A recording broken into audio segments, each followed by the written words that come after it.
Guys, mag-harvest na naman tayo ngayon ng okra. Pitas lang ng pitas habang may pipitasin, di ba?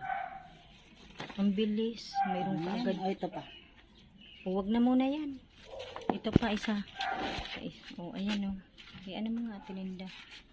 Ang haba niya talaga. Ano, nakakatuwa oh. Ayan. Susunod na naman, malalaki na naman yan. May natira pa. Bukas, malaki na naman yan. Ayan, magbalat muna sa akin ng kamansi. Seryoso, tignan mo yung mukha, oh. Parang galit na galit sa kamansi. Tatlo lang pala ang aanuhin mo, di ba, babalatan mo.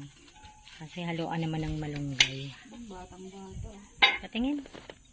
Yan, maganda talaga pag batang bata niya.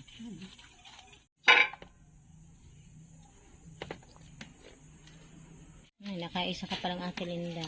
May dalawa ka pang babalatan. Ano? Ayan si ano? Si bata. Ano, pati yan mamartilyuhin mo.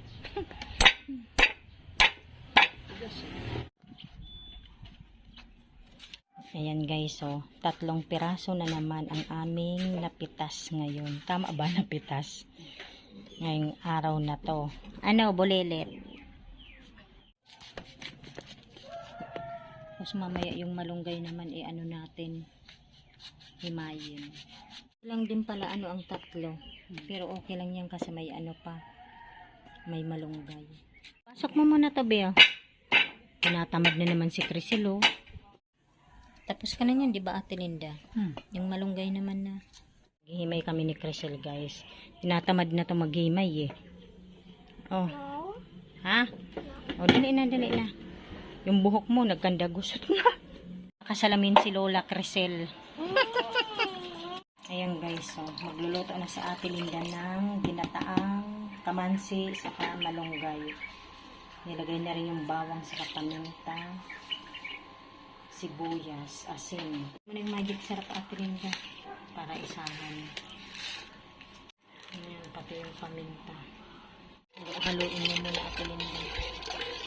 Ayan na guys, so, tapos ng hugasan ni Ate Linda. Pati yung malunggay. Guys, nilagyan ko pala ng hipon. Yung natira lang yan. Linda, kumukulo na. Lagay mo na yung ano kamansi.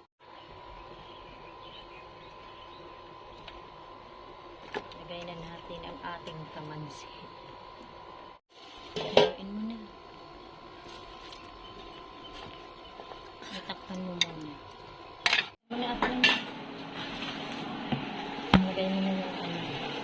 Lagay na natin ang malunggay.